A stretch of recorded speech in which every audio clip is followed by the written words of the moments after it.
እግዚአብሔር አባታችን ሆይ ከቃልህ ልንማር አብረን መተናል ተሰብስበናል። እግዚአብሔር አባታችን ሆይ አንተ እንድታስተምረን አምራችንን ክፈትልን። እግዚአብሔር ሆይ ያንተ ሜሴጅ ብቻ ያንተ ቃል ብቻ መናገር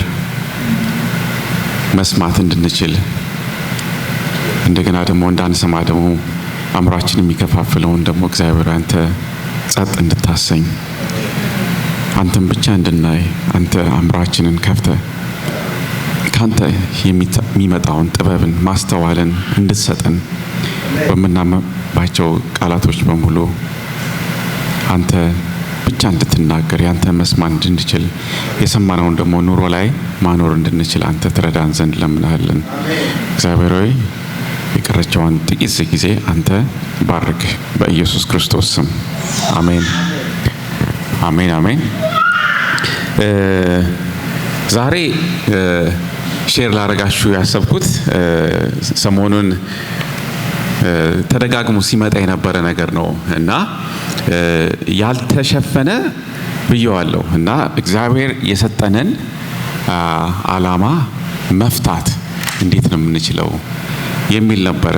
ያው ፊሙን እንግዲህ ያው ቀስ ብዬ ገባበታለሁ፣ ግን ከዛ በፊት እስቲ ያው ኔክስት ስላይድ ብታደርግልኝ ይህን የምታዩትን ምስል አድቫንስ ብታደርግልኝ ስላይድ ታንክ ዩ ያ እና ይህን ስታዩ ምንድነው የሚመጣባችሁ? አንድ ሰው መጥቶ የታሸገ ስጦታ ማለት ነው። it could be your birthday, you know ወይ በጥልቅ የሚወዳችሁ ሰው you know እንደዚህ በአማረ መልክ ስጦታ ሲያቀርብላችሁ ከበድ ያለም ይመስላል። በሁለት እጅ ነው የተያዘው። ውድም ይመስላል ሲታይ looks expensive እና በጣም በሚያምር ሲመጣላችሁ ምንድነው ሰጪውን የሰጣችሁን ሰዎች የምትለው? you say thank you በጣም አመሰግናለሁ። ጥሩ ስጦታ ይመስላል አይደለ? ጥሩ ስጦታ ብለን ተቀብለን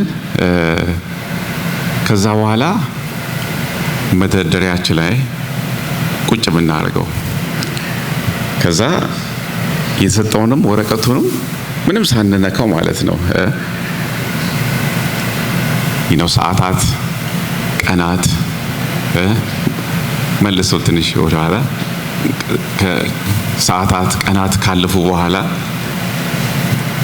አንድ ዝም ብለን እንደዚህ በቃ እያጸዳ ነው ውጭውን ማለት ነው። ውስጡን ግን ምንም ባናረገው ባንከፍተው ምን ጥቅም አለው? ግን ያምራል አይደለ? በደም እንደዚህ ተስተካክሎ በቃ እንዲህ ውስጡ ብዙ ጊዜ ያው እንደዚህ አይነት ስጦታ ያው ክሪስማስ ላይ ይሰጣል አይደለ?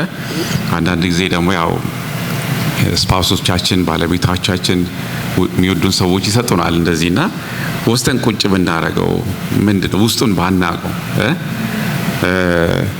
እና ትንሽ ሞኝነት ይመስላል አይደል? ዝም ብለን ደረታ ምንድነው ግድግዳ ላይ አስቀምጠነው አዋራ እያጠረግን ቁጭ ብናረግ እቺ የተሰጠችን ስጦታ ከከሌ ናት ብለን ማለት ነው ብናረገው ምን ፖይንት አለው? ሞኝነት ይመስላል አይደል? እና መቼስ ስጦታ ሲሰጠን የመጀመሪያ ነገር ብናረገው ወዲያው ነው መክፈት የምንችለው። ምንድነው ውስጡ? ምን ልጠቀምበት እችላለሁ? ምን ሊሆን ይችላል ብለን ነው ሁልጊዜ የምናረገው። እና የሚገርማችሁ እንግዲህ ያው ይህን ስናየው ሁልጊዜ በየሳምንቱ እሁድ እንግዲህ ብዙ ሰዎች አማኝ የተባለን ማለት ነው ብዙ ቦታ ብንመለከት በቃ እየመጣን ውድ የሆነ ከተፈጥሮ በላይ በጣም ትልቅ የሆነ ስጦታ ይዘን ማለት ነው መተን ሳንከፍተው በልባችን መደርደሪያ ላይ ማለት ነው ቁጭ ብሎ ይዘን የምንመለስ ከሆነ እንደዛ እኮ ነው አይደለም? ያምራል፣ ግን ሁላችንም አለ ስጦታ አለን ያልተከፈተ ማለት ነው። ስጦታ ደግሞ ለሌላው ነው ለኛ አይደለምና ይዘን ብንመላለስ እንዴት ነው? እና ብዙ አሉ እና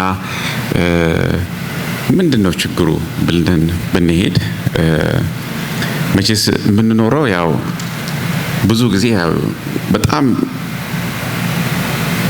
ሄክቲክ በሆነ ኑሮ ላይ አንዳንድ ጊዜ እንዲሁም ሰዎች አላማችሁ ምንድነው?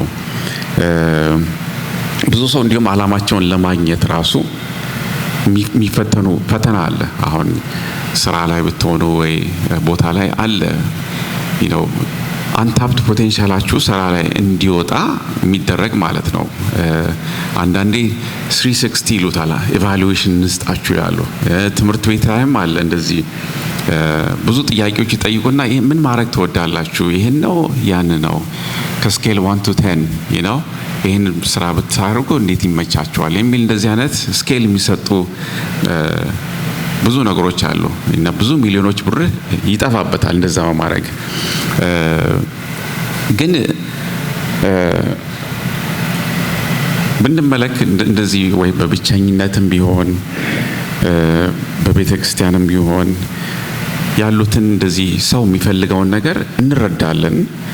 ግን እያየን እንዴ ይህ ሰው በእንደዚህ ላይ ለምን አይደረግለትም ብለን አስበን ወክ እናደርጋለን። ወይም ደግሞ እንዴ መልሱ ካላችሁ ማለት ነው እንዴ ለምንድን ነው እንደዚህ የማያደርጉለት ወይም ለእንደዚህ የማያደርጉላት ወይ እንደዚህ ባይደረግ የሚል ብለን እንጣለን። ግን ያ መልሱ ያለው እናንተ ጋር ነው እና ሁሉ ጊዜ ዞር ብለን ብንል እንዴ ቤተክርስቲያን አለ፣ ወንድሞች አሉ፣ እህቶች አሉ፣ እነሱና ሁላችንም ተባብረን የምናደርገው ነገር እና ሁሌ ቢጠየቅ ራሳችን እንዴ እግዚአብሔር ራሱ የሚለው እንዴ ወንድሞች ሰጥቼ እህቶች ሰጥቼ ሸለ እዚሁ ለምንድን ነው ማትመካከሩት ነው የሚባለው።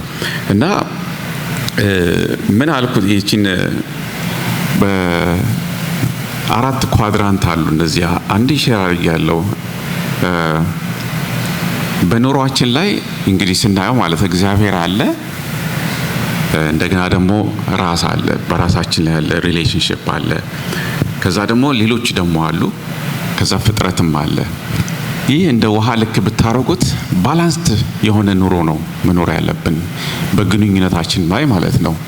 እና የኛ ከእግዚአብሔር ጋር ያለን ግንኙነት ምን ይመስላል? ባላንስድ ነው ወይ? እና ግንኙነታችን ሲያጥር ማለት ነው ከእግዚአብሔር ጋር ያለን ግንኙነት ሲያጥር ሲቆይ ደግሞ ወደ ድህነት ነው የሚቀየረው። ምክንያቱም ሪሌሽንሺፓችን ከእግዚአብሔር ጋር እያጠረ ሲመጣ ወደ ድህነት ውስጥ ነው የምንገባው። ድህነት ማለት በፋይናንሻል አይደለም ከእግዚአብሔር ጋር ያለን ግንኙነት ድህነት ማለት ነው። ልክ እንደዚህ ከራሳችን ጋር ማለት ነው። ከራሳችን ጋር ብናይ ራስ ማለት ያው ኢሚዲየት ፋሚሊ ማለት ነው። ራስን ባለቤት፣ ሚስት እዛው ማለት ነው። ሴም ቲንግ ሪሌሽንሺፓችን ሲያጥር ማለት ነው ከዛ ድህነት ውስጥ ነው የምንገባው። ምክንያቱም በሪሌሽንሺፕ እጥረት ወደ ድህነት ውስጥ የሚከተው ማለት የሪሌሽንሺፕ ድህነት ማለት ነው። ከገንዘብ ጋር እያስተያየሁት አይደለም። ሴም ቲንግ ዊዝ አዘርስም ማለት ነው። ያለን ግንኙነት ባላንስድ መሆን አለበት፣ ልክ እንደ ውሃ ልክ ማለት ነው። ሌሎች የምላቸው የስራ ባልደረቦች ይሆናሉ ወይ ደግሞ ቤተክርስቲያን ያሉ ሰዎች ይችላሉ፣ ጎረቤቶች ሊሆን ይችላሉ። ከሌላ ጋር ግንኙነት አስፈላጊ ነው እና ይሄ ግንኙነት ሲያጥር የግንኙነት ድህነት ውስጥ እንገባለን ማለት ነው። ይሄ እጥረቱ ላክ ደሮፍ ማለት ነው። ድህነት የምንለው ነገር እኮ እጥረት አይደለ? ሲያጥር ደግሞ ማጠር የሚባለው ነገር ደግሞ ሲበዛ ድህነት ውስጥ ነው የሚከተን። የድህነት አሁንም ፋይናንሻል እያወሩ አይደለም። የድህነቱ ከሌላ ጋር ያለን ግንኙነት ማለት ነው። አሁን ጎረቤት ሊሆን ይችላል፣ ሳንገናኝ ሲያድ በቃ ስታርቭ ነው የምናደርግ ማለት ነው። ወደ ሀብ ሪሌሽንሺፓችን ስታርቭ እያደረገ ነው ከጎረቤት ጋር ያለን ልዩነት ማለት ነው። እንደገና ደግሞ ፍጥረትም ብታይ ማለት ነው እኛ ስቱዋርድ ተብለን የተሰጣ ነው አይደለ? በዓለም ላይ ስንኖር እኛ ግዙ ተብለን ነው አይደለ የተፈጠር ነው። ግዙ ስንባል ማለት ዩር ስቱዋርድስ ማለት የቦታው ማለት ነው። ስለዚህ ስቱዋርድ ማለት ስራ ላይም ሊሆን ይችላል፣ አታክልት ላይም ሊሆን ይችላል የተሰጠ ማለት ነው። ፍጥረት ላይ ማለት ነው። ስቱዋርድ ሆነና ማለት ነው። እሱንም ማኔጅ ማድረግ አለብን። ሁሉ ፍጥረት ማለት ኔቸር አውትሳይድ ከኛ ኮንትሮል ውስጥ ያለ ማለት ነው። የምንገዛው ቤታችን ሊሆን ይችላል። ነው አጌን ይህ የግንኙነታችን ፍጥረት ላይ ያለው ማለት ነው። ሲያጥር ሲቆይ ወደ ድህነት ይቆጣል። ስለዚህ we have to manage ማለት ነው። ይሄ እና እንዴት ነው ከእግዚአብሔር ጋር ያለን፣ ከሌሎች ጋር ያለን፣ ከራስ ጋር ያለን፣ ከፍጥረት ጋር ያለን ግንኙነታችንን ባላንስ አድርገን መሄድ የምንችለው ስጦታችንን ኤክሰርሳይዝ ስናደርግ ነው ማለት ነው። እና ሁሉ ጊዜ ወይ ከእግዚአብሔር ጋር ጥብቅ ካልን በኋላ ወይ ራሳችንን ወይ ቤተሰቦቻችንን እንረሳለን። እዛ ላይ ማጠር የለበትም። ባላንስ አድርገን መሄድ አለብን። እቺ እንደ ውሃ ልክ ብታዩት ማለት ነው በደንብ ባላንስ አድርገን መሄድ አለብን ማለት ዝም ብለን እግዚአብሔር ጋር ስንል ሌላውን ልንረሳ እንችላለን ማለት ነው። እንዴት ነው ይሄን ባላንስ የሆነ ኑሮ መኖር የምንችለው? እኛ ደግሞ አማኞች ስንባል ሰዎች ያያሉ የኛ የክርስቶስ ተከታዮች ከሆነ እንዴት ነው ክርስቶስ በምድር ላይ ሲንቀሳቀስ ይሄንን ባላንስ አድርጎ ነበር ሲሄድ የነበረው ከሰዎችም ጋር ከስራውም ጋር ቢሆን ከእግዚአብሔር ጋርም ከፍጥረት ጋርም ባላንስ እያደረገን በሄደው ፎሎወርስ ስለሆነ ይህን ባላንስ አድርገን ነው መሄድ ያለብን ማለት ነው። እና እንዲያው አንድ ቃል ባነብላችሁ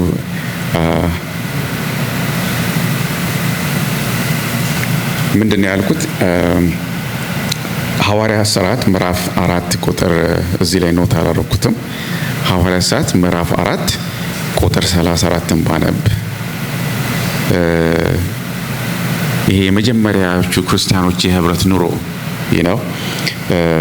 ምን ይላል? ያመኑትም ህዝብ አንድ ልብ አንዲትም ነፍስ ነበሯቸው። ገንዘባቸውንም ሁሉ በአንድነት ነበር እንጂ ካለው አንድ እንኳን የራሱ እንደሆነ ማንም አልተናገረም። ሐዋርያትም የጌታን የኢየሱስ ክርስቶስን ትንሣኤ በታላቅ ኃይል ይመሰክሩ ነበር። በሁሉም ላይ ታላቅ ጸጋ ነበረባቸው። በመካከላቸው እንኳ አንድ ችግረኛ አልነበረምና መሬት ወይም ቤት ያላቸው እየሸጡ የሸጠውን ዋጋ ያመጡ ነበርና ይላል። በመካከላቸው እንኳን አንድ ችግረኛ አልነበረም። ፊው አድቫንስ ወደ ኋላ ሳይዶ አንድ ወደ ኋላ ብታረግልኝ የቅድሙ ጋር ችግርነት ላይ ማለት ከእግዚአብሔር ጋር ያለ ግንኙነት ችግር የለም። ከራስ ጋር ያለ ችግር የለም ማለት ነው። ከሌሎች ጋር ችግር ከፍጥረት ጋር ያለ ሁሉንም ባላንስ አድርገው ይኖሩ ነበር። ከገንዘብ ጋር ብቻ እንዳናስተያዩ ማለት ነው።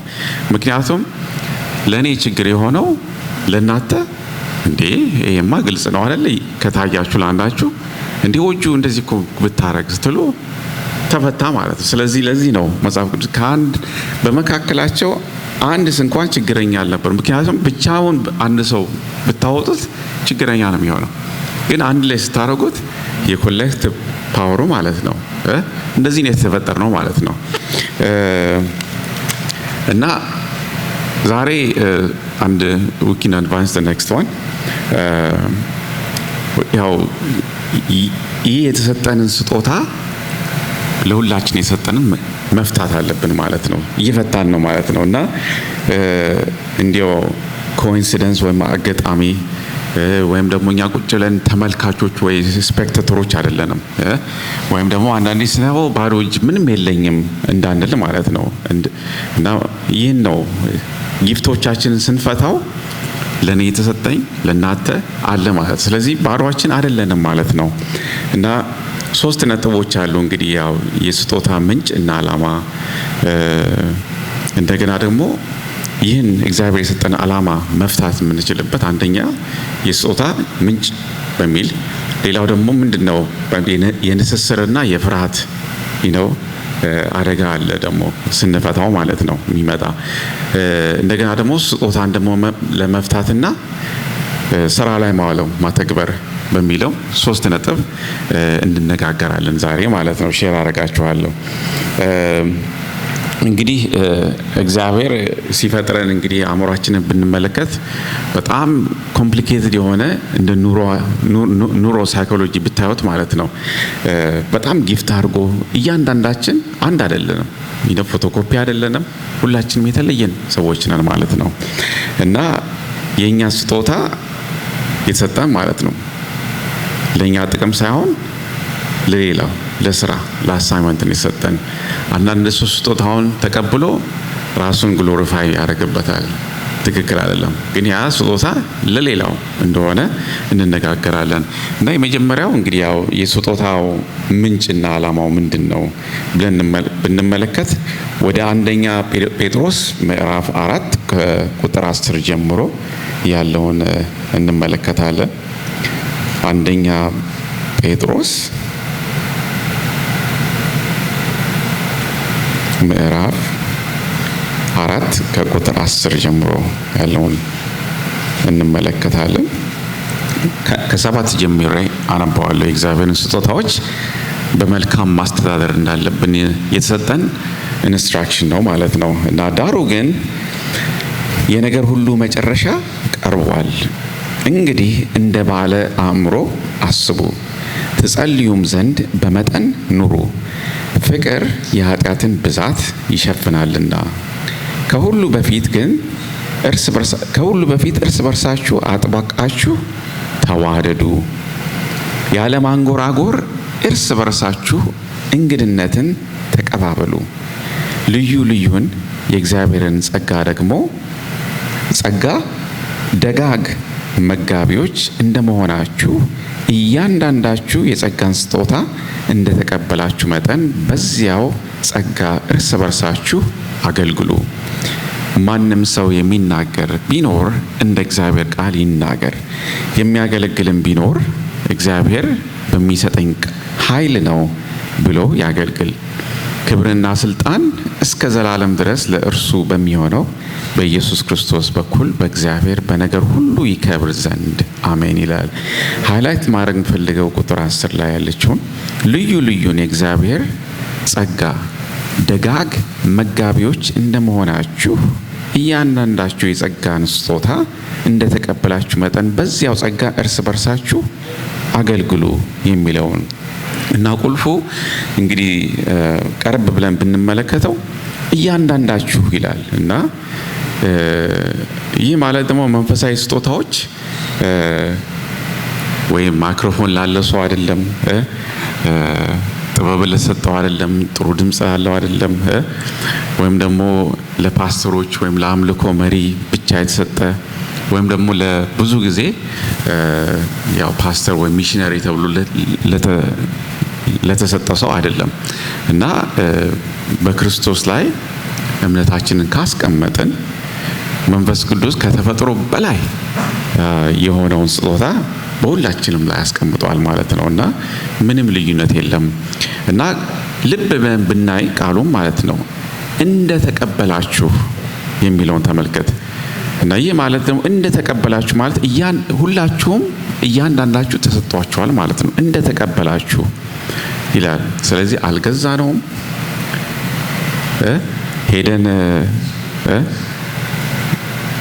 እርን አላረግነውም፣ በገንዘብ አላመጣነውም እና ወይም ደግሞ በእኛ በስሮቻችን በስራችን ችሎታ አላረግነውም እና የጸጋው ስጦታ ነው ማለት ነው እና ይህ ለሁላችንም ተሰጥቶናል ማለት ነው እና ይህን መሳሪያውን ብንመለከት ማለት ነው እና የስጦታውን ዓላማ ስንመለከት የዚህ ስጦታ ዓላማ ምንድን ነው ብለን ብንመለከት ጴጥሮስ እንግዲህ በደንብ ይናገራል እዚህ ቃል ላይ ሌሎችን ለማገልገል እና መንፈሳዊ ስጦታ ደግሞ ለማሳየት እንግዲህ ቅድም እንዳልኩት እንደ ዋንጫ አይደለም ወይ ትሮፊ ይሄ የኔ ነው የተሰጠኝ ማለት አይደለም። የምንጠቀምበት ነው ቱል ነው ማለት ነው። ለምሳሌ መዶሻ ካላችሁ ማለት ነው መዶሻ ቱል ቦክስ ውስጥ ነው የሚቀመጠው አለ ወይ ጋራጃችሁ ውስጥ ወይ የሆነ ቁም ሳጥን ውስጥ ይቀመጣል። ቁም ሳጥን ውስጥ ቁጭ ብሎ መዶሻው ምንም ጥቅም የለውም አይደል? ግን ልክ ስትጠቀሙበት ነው ያኔ ነው ቫልዩ ነው ወይ ቤት ተሰሩበት ወይ ምናምን ያኔ ነው የሚመጣውና እግዚአብሔርም እንግዲህ ያው አንዳንዶቻችሁ የማበረታታት ስጦታ ካላችሁ ብትይዙት ማለት ነው ምንም ማድረግ ግን መበረታታት ያለበት ቦታ ተገኝታችሁ ወይም ደግሞ መበረታታት ያለበት ሁኔታ ላይ ስትሆኑ ወይ ስታዩ ስታበረታቱ ይሰራል ማለት ነው እና አንዳንዶቻችሁ እንዴ እኔ ራሴን ሳላበረታታ እንዴት ነው ሌላውን ላበረታታ የሚችለው ልትሉ ይችላላችሁ ግን ለእናንተ አይደለም አይተሰጠው ለሌላው ነው እና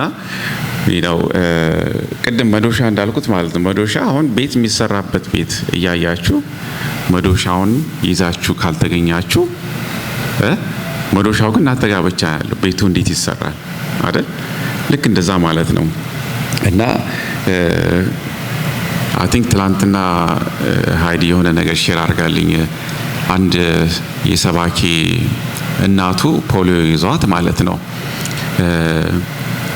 ምንም በቃ ጥቅም የላትም የተባለች ሴትዮ ማለት ነው ግን መንፈስ ቅዱስ አንድ ፓስተር ሲሰብክ ማለት ነው ሲጸልይላት አንቺ የልጆች አስተማሪዎች ነው የምትሆኚው ተብላ ማለት ነው እንዴት ይሆናል ፖሊዮ ይዟት እኮ መንቀሳቀስ ማትችል ሴትዮ ማለት ነው እሱን እንልክላቸዋለን በቲዩብ በጣም ጥሩ መልእክት ነበርና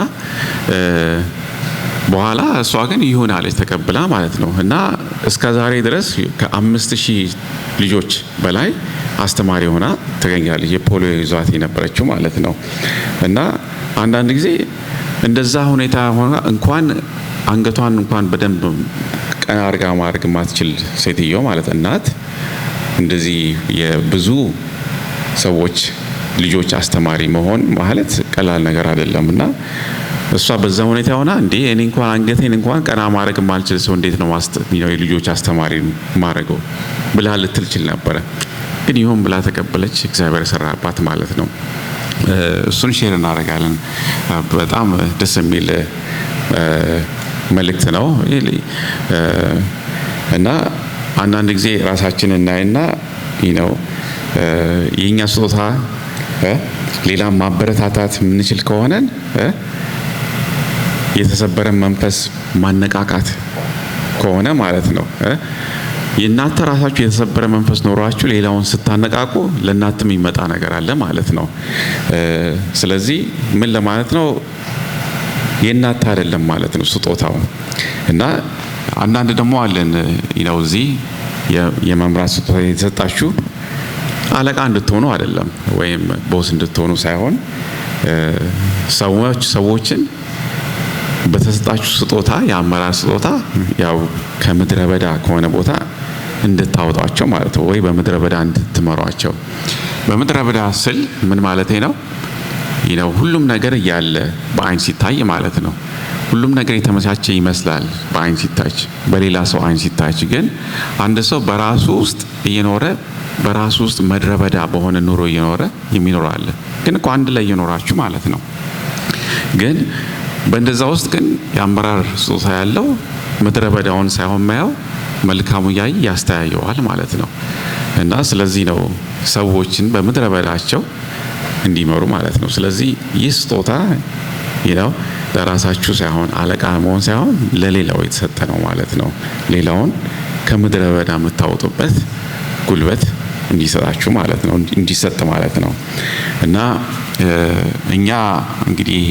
ስጦታ ሲሰጠን የስጦታው ስቱዋርድስ ነን ማለት ነው መጋቢዎች ነን እንጂ ባለቤቶች ሆነን እንድንኖር አይደለም ባለቤት ምንድነው የሚያደርገው ስቶር ነው የሚያደርገው ልክ እንደዚህ ስጦታ አለ እቺ ስጦታ የኔ ናት ቁጭ ግርግዳ ላይ ማለት ነው ግን መጋቢው ስትሆኑ ስቱዋርድ ከሆነ መስጠት ነው ዲስትሪቢዩት ማድረግ ነው ማከፋፈል ነው እና እኛ ደግሞ ስንፈጠር ራሱ ማለት ነው የተፈጠርነው ፕሮዲዩስ ለማድረግ መልቲፕላይ ለማድረግ ዲሳይፕልሺፕ ለማድረግ ሌሎቹን ለማብዛት ነው አይደለም ግዙ ብዙ ተባዙ ሁሉ መጽሐፍ ቅዱስ ላይ እንደሚለው ማለት ነው እና እኛ ስቱዋርድስ ከሆነ ስጦታችን አክቲቪቲ ስናደርግ ነው በደንብ ማድረግ የምንችለው ማለት ነው የሁለተኛ ነጥቤ የንጽጽርና የፍርሃት አደጋ ያልኩት ያው አንዳንድ ጊዜ ስጦታችንን እናይና እንዴ ከሌ ያለው እኔ ግን የለኝም፣ አይቺኛው ስጦታ ከምትሆን እዚሁ ቁጭ ላርጋት ምን ታረጋለች ብለን ምንለው ነገር አለ እና ስለሱ ትንሽ ልንከራና እስቲ መጽሐፍ ቅዱስ ላይ ሮሜን ምዕራፍ 12 ከቁጥር 6 ጀምሮ ያለውን ብናነብ ምን ይለናል? በዚህ አካባቢ ላይ የሚናገረውን ሮሜ ምዕራፍ 12 ከቁጥር 6 ጀምሮ ያለውን ምን ይላል? እንደተሰጠንም ጸጋ ልዩ ልዩ ስጦታ አለን። ትንቢት ቢሆን እንደ እምነታችን መጠን ትንቢት እንናገር። እምነታችን መጠን ትንቢት ቢሆን እንደ እምነታችን መጠን ትንቢት እንነጋገር። አገልግሎት ቢሆን በአገልግሎታችን እንትጋ። የሚያስተምርም ቢሆን በማስተማሩ ይትጋ። የሚመክርም ቢሆን በምክሩ ይትጋ። የሚሰጥ ብልጽግና በልግስና ይስጥ። የሚሰጥ የሚገዛ በትጋት ይግዛ። የሚምር በደስታ ይማር። የሚምር በደስታ ይማር። እና የውስጣዊው ነገር ስናየው ማለት የውስጣዊው እንቅፋት የሚሆነብን እንግዲህ ያው ኮምፔር ስናደርግ ራሳችንን እንዲህ የከሌ ስጦታ ከዚህ ጋር በምድራዊ አይን ነው ይሄን ኮምፔር የምናደርገው ማለት ነው። እና በመንፈሳዊ ስጦታ ብናየው ስጦታ ሁሉም እኩል ነው እና የሌላውን ስጦታ ስንመለከት ምናልባት እንግዲህ እንደ ዳኒ በጣም ቆንጆ ድምጽ ኖሮት የሚዘምር ሲኖር እኔ የመዘመር ስጦታ የለኝም ብለን ቁጭ ምን ከሆነ ግን እኮ ስጦታ ተሰጥቷችሁ ይሆናል። ግን ዳኒ አብራው የምትረዱ ማለት ነው በመዘመር ነው ይህ ስጦታ ነው። እና ደግሞ ወይ ደግሞ አንዳንድ ሰው በኃይል መናገር ወይም ደግሞ ትልቅ የሆነ ፕሮጀክቱን ሊድ የሚያደርግ የሚችል ሊሆን ይችላል። ግን ራሳችን ደግሞ ስናይ እንዲሁ ጸጥ ያለ የእንግዳ ተቀባይነት ስጦታ ካለን ነው ከጀርባ የሚሆን ከሆነ አንዳንድ ጊዜ ኮምፔሪና የኔ ስጦታ ምንም ለውጥ አያመጣም ብለን በእኛ አንደርስታንዲንግ አንዳንዴ ሰርፕረስ እናደርገዋለን እና ይሄ ዴንጀረስ ነው። እና ጳውሎስ እንዲሁ አንደኛ ቆሮንቶስ ላይ እንመልከት ከቁጥር ምዕራፍ 12 ላይ እንዲሁ ቤተክርስቲያን ከሰው አካል ጋር በማነጻጸር ውብ የሆነ ነገር ነው የተስተካከለውና እሱን ላንብብላችሁ። አንደኛ ቆሮንቶስ ምዕራፍ 12 ያለውን ባነብ ስለ መንፈስ ቅዱስ ስጦታዎች አሁን ወደ መንፈስ ቅዱስ ስጦታ እየገባን ነው እና ስለ መንፈሳዊ ነገርም ወንድሞች ሆይ ታውቁ ዘንድ እወዳለሁ። አሕዛብ ሳላችሁ በማንኛውም ጊዜ እንድትመሩ ድምፅ ወደ ሌላቸው ወደ ጣዖታት እንደተወሰዳችሁ ታውቃላችሁ። ስለዚህ ማንም በእግዚአብሔር መንፈስ ሲናገር ኢየሱስ የተረገመ ነው የሚል እንደሌለ በመንፈስ ቅዱስም ካልሆነ በቀር ኢየሱስ ጌታ ነው ሊል አንድ እንኳን እንዳይችል አስታውቃቸዋለሁ። የጸጋ ስጦታ ልዩ ልዩ ነው፣ ግን መንፈስ አንድ ነው። አገልግሎትም የተለያየ ነው፣ ልዩ ልዩ ነው፣ ጌታም አንድ ነው። አሰራርም ልዩ ልዩ ነው፣ ሁሉን በሁሉ የሚያደርግ እግዚአብሔር ግን አንድ ነው። ነገር ግን መንፈስ ቅዱስን መግለጥ ለእያንዳንዱ ለጥቅም ይሰጠዋል። ለአንዱ ጥበብን መናገር በመንፈስ ይሰጠውና ለአንዱም መንፈስ እውቀትን መናገር ይሰጠዋል። ለአንዱም በዚያው መንፈስ እምነት፣ ለአንዱም በአንዱ መንፈስ የመፈወስ ስጦታ፣ ለአንዱም ተአምራትን ማድረግ፣ ለአንዱም ትንቢትን መናገር፣ ለአንዱም መናፍስትን መለየት፣ ለአንዱም በልዩ አይነት ልሳን መናገር፣ ለአንዱም በልሳኖች የተነገሩ መተርጎም ይሰጠዋል። ይህን ሁሉ ግን ያ አንዱ መንፈስ እንደሚፈቅድ ለእያንዳንዱ ለብቻው እያካፈለ ያደርጋል ይላል። እና ያው በደንብ ብትመለከቱት ስጦታ ማለት ነው የአይን እጅን ቢናገርስ ወይም ደግሞ እኔ አይን ካልሆንኩ የአካል ክፍል አይደለሁም ቢል ያለውም አለ እና እንዲህ አካል ሁሉ አይን ቢሆን ምን ይሆናል?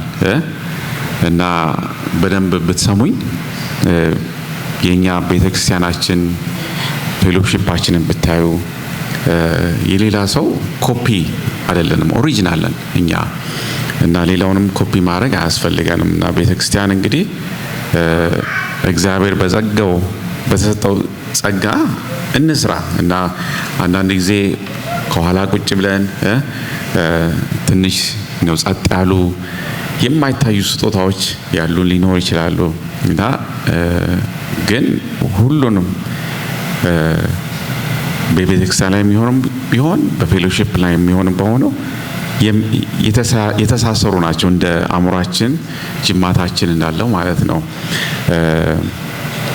እና አይዟችሁ እንግለጠው፣ የተሰጠንን አናስቀምጠው። አንዳንዶቻችን ብዙ ስጦታዎች አሉ ነው እና ያለን ይበቃናልና እንከፋፍለው ማለት ነው። እና ሌላው ደግሞ ከንጽጽር በኋላ ፍርሃት ያልኩትን እንግዲህ የተሰጠን ታለንቶች አሉ።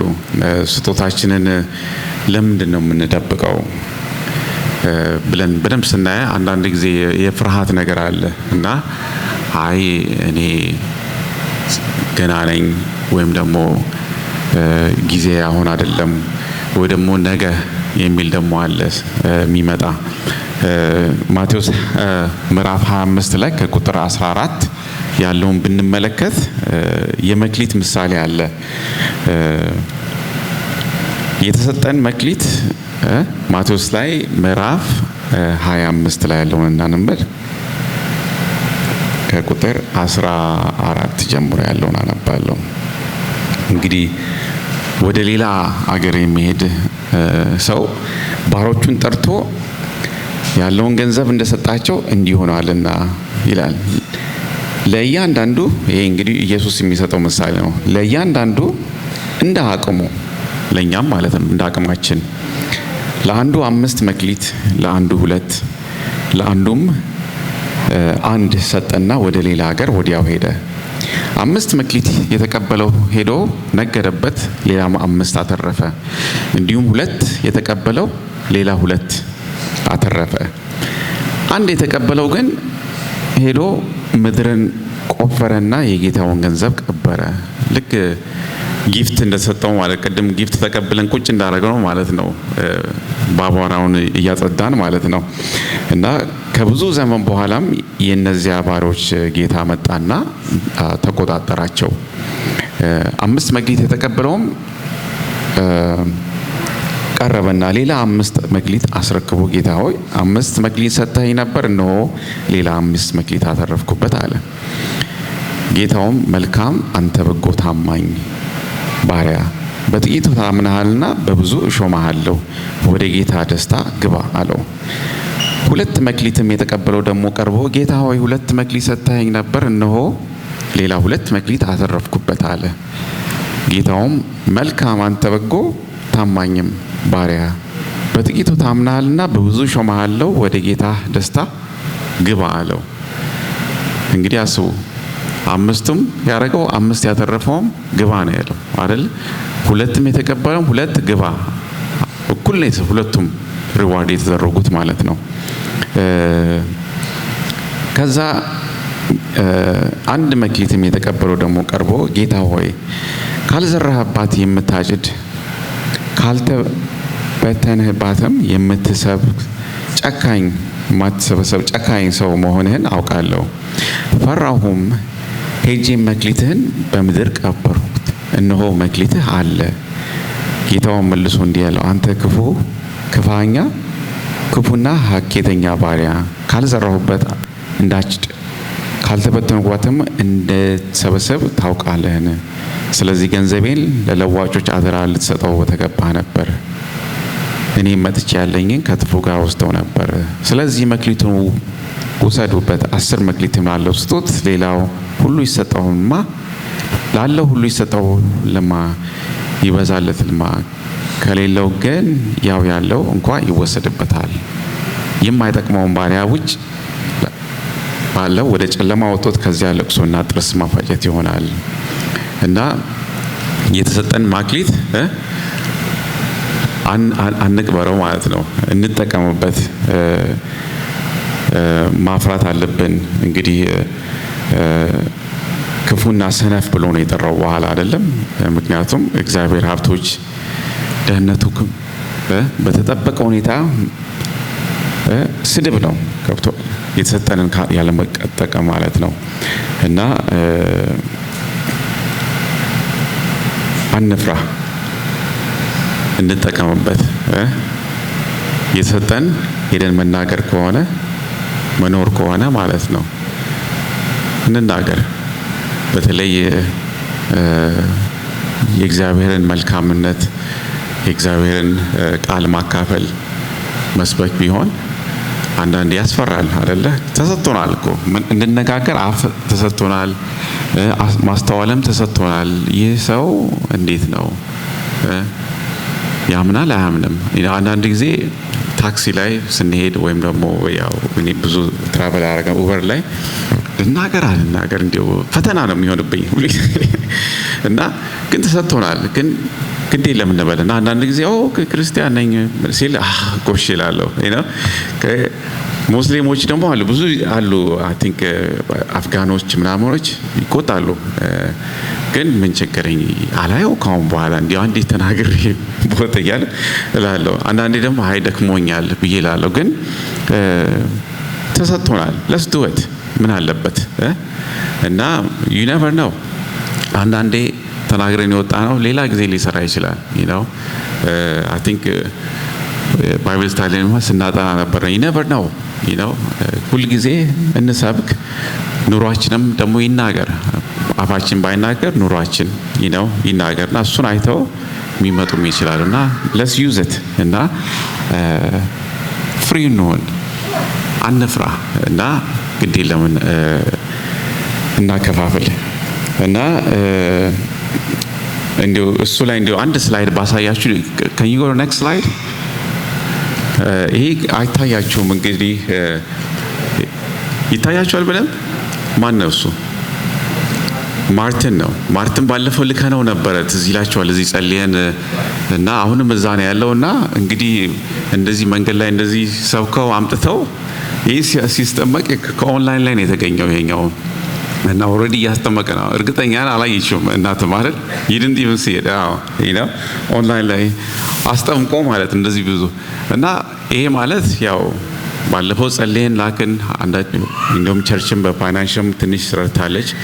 ግን ፍሩቱ አያችኋል። ስለዚህ አሁን እኮ ማርቲን የምንቸገረው ቁጭ ብሎ እኔ ትምህርቴን ልማር ማለት ይችል ነበር። ግን የተሰጠው መክሊትን ግድ የለም ሳመር ነው ቀጥላለሁ። let me just use the time, let me go, help me የጠየቀው እንዲያውም የታክሲ ነው ያለው። ምንድነው ሁላችሁ ነው እዚህ ምንድነው ይሄ ኤርፕሌን ምናምን ነገር it's not that much ማለት ግን you have no idea። እና አሁን በሱ ራሱ እኛ we have to be እሺ እኛስ ጊዜያችን እንዴት ነው የምንጠቀመው? ትንሿን የሰጠንስ ምሳሌ ነው የሚሆንልን። እንደገና ደግሞ ለሌላውም ማበረቻቻ ነው የሚሆንልን። እንደገና ደግሞ እናንተም ደግሞ አይ ሁሉንም ማድረግ አልቻልኩም ማለት ፋይናንሻሊ ራሱ ሰፖርት ማድረግ ሌሎችንም እሱም ብቻ ሳይሆን ሌሎችንም ማድረግ መቻላቸው that's a gift ራሱ እሱ ራሱ ስጦታ ነው። እና በጣም ደስ ይላል። ይሄን አይቼ ሼር ማድረግ ያ ኦንላይን ላይ አለ they posted it somewhere እና ደስ ይላል ማለት ነው። you can go back ወደ ኋላ እና አትፍሩ ማለት ነው። ያው የተሰጠን ታለንት አለ እንጠቀምበት። ምክንያቱም ፍሩትፉል እንድንሆን ነው። ቁጭ ብሎ ቢያልፍ ነው ይሄ አምልጦት ነበር ማለት ነው። እና እግዚአብሔር ይመስገን። ይሄ ደግሞ ከሁሉም በላይ ከገንዘብ በላይ የሚያስደስት ነገር ነው። እንደዚህ ሰው ሲድን ማየት ደግሞ አሉ ብዙ እና አትፍሩ ማለት ነው። እና ሶስተኛው ነጥቤ ደግሞ እንግዲህ ስጦታችን እንግዲህ ስጦታን መፍታት እና ስራ ላይ ማዋል ማለት ነው። እንግዲህ እግዚአብሔርን የሰጠንን ጊፍት አክቲቬት እናድርገው። ታዲያ እንዴት ነው እንደዚህ የተከፈተ ስጦታ ወደ ንቁ ህይወት እንድንኖር ማለት ነው ይረዳናል። ስጦታውን ስንከፍት ማለት ነው ያነቃናል። ስጦታችን አውቀን ራሱ አክቲቬት ስናደርግ የሆነ ኤነርጂ የሚመጣ ነገር አለ አብሮት ማለት ነው። እና እንዴት ነው አክሽን ላይ ማድረግ የምንወስደው መውሰድ የምንችለው? አንደኛ አክሽን ላይ መውሰድ ማንነታችንን መመርመር መቻል አለብን እና ምንድነው የኛ ምኞት እና ፍሬያችንንስ ብንመለከት ምንድነው የሚመስለው? ልባችንን የሚሰብር ነገር ምንድነው የምናየው ማለት ነው። ግን ደግሞ ላይፍ የሚያመጣ የሚያስደስትን ነገር ነው ምንድነው ብለን ራሳችንን ሁሉ ጊዜ መጠየቅ አለብን እና ብዙ ጊዜ ያው መንፈሳዊ ስጦታ የሚገኘው በቃ ካየን በኋላ አክቲቬት ስናደርገው በቃ ጥልቅ የሆነ ደስታ የሚያመጣልን ነገር አለ ከውስጥና ምንድነው እና ስጦታችን አለ እና ይሄን የሚያሳዝንን ነገር አክቲቬት አድርገን ያንን ወደ መልካም ነገር የምንቀይርበት ስጦታ ማለት ነው። ያ ነው የሚያስደስተን እና ምንድነው እስቲ ብለን እንመልከተው። እና ደግሞ አንዳንድ ጊዜ አለን ይሄ ትርምስ ያለበት ቦታ ነው ስንሄድ ኦርጋናይዝ የማድረግ ነገር ሳናስበው ማለት ነው። ያኔ ዩ ጊፍት በቃ ወይ ማስተካከል የተበላሽን ነገር ልክ ማስገባት ወይ ደግሞ አንድ ሰው አዝኖ ፊት ማንበብ መቻል ማለት ነው። ዲሰርንመንት በቃ ይሄ ስፒሪቱ ብለን ሄደን ማናገር ጠጋ ብለን ሳታስቡት እኮ ነው ይሄ ሰውዬ ምንድነው ወይም እቺ ሴትዮ ምን ሆናለች ብለን ጠጋ ብለን ያ ኤምፓቲ የምህረት ነገር ካየ የምህረት ስጦታ አለን ማለት ነው እና ይሄን አክቲቬት ማድረግ አለብንና ጊዜ ካለን ቶሎ ብዬ አንደኛ ቆሮንቶስ 12 ባነብላችሁ እንዲው በስጦታ ላይ ስናወራ ማለት ነው። አንደኛ ቆሮንቶስ 12 ቶሎ ላንብብላችሁ የመንፈስ ቅዱስ ስጦታ የምንለው ማለት ነውና ስለ መንፈሳዊ ነገርም ወንድሞች ሆይ ታውቁ ዘንድ እወዳለሁ። አሕዛብ ሳላችሁ በማንኛው ጊዜ እንድትመሩ ድምጽ ወደ ሌላቸው ወደ ጣዖታዎች እንድትወሰዳችሁ ታውቃላችሁ። ስለዚህ ማንም በእግዚአብሔር መንፈስ ሲናገር ኢየሱስ የተረገመ ነው የሚል የለም። የጸጋ ስጦታም መልሼ ቅድም ያነበብኩት ልዩ ነው፣ መንፈስ ግን አንድ ነው። አገልግሎትም ልዩ ነው፣ ጌታም አንድ ነው። አሰራርም ልዩ ነው፣ ግን ሁሉን የሚያደርግ እግዚአብሔር ግን አንድ ነው። ነገር ግን መንፈስ ቅዱስን መግለጥ ለእያንዳንዱ